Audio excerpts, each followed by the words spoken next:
Maryland legislators are currently discussing an unopposed bill that would keep our children safe and protect the integrity of our schools. The bill is referred to as S.E.S.A.M.E, and joining me now is the sponsor of that bill, Delegate C.T. Wilson from District 28 in Charles County. Welcome. Thank you for having me. So tell us more about this bill in particular. Basically, what this bill is, it's something that's going to enable our school systems to reach back into potential employers, not necessarily just teachers, anybody who's going to have direct contact with your children, to make sure that not only if there are any criminal convictions, but if there's any accusations, especially any disciplinary measures taken for sexual misconduct and child sex abuse. And why is there a need for a bill like this? Well, clearly to keep our children safe, but as you well know and everybody listening, there's been a rash of child sex abuse in our schools. Down in Charles County, we've dealt with it, especially of some of our more vulnerable children and special needs children. We need to make sure we have something in place because currently there really is no background being done beyond a criminal background for these potential teachers and staffers coming in.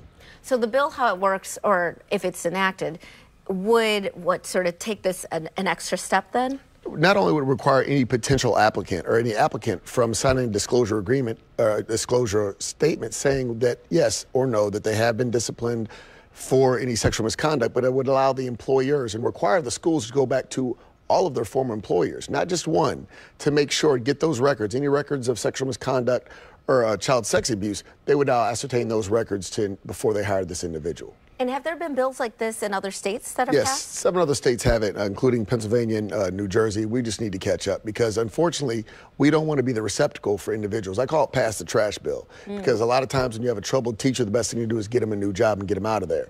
And so we don't want as Maryland to be that receptacle. Got it. We need to protect our children. I have 3 daughters myself, and I do understand the need, and I want to make sure that individuals know, number one, it's not happening. Because when I send my children to school, I kind of thought this was already happening. Right. But it's not. It's not. So this bill, right now, it's unopposed, but what are the next steps to actually get it passed? Well, today it's going to be voted through subcommittee and hopefully through the committee process today, and then it goes over to the Senate. Okay. And that's our hopes, is just to let everyone here know, everyone listening know that we are listening. As a legislator, we understand what's going on, and we want to protect our children, too. And we'll make sure that the Senate passes this bill the way the House took it out.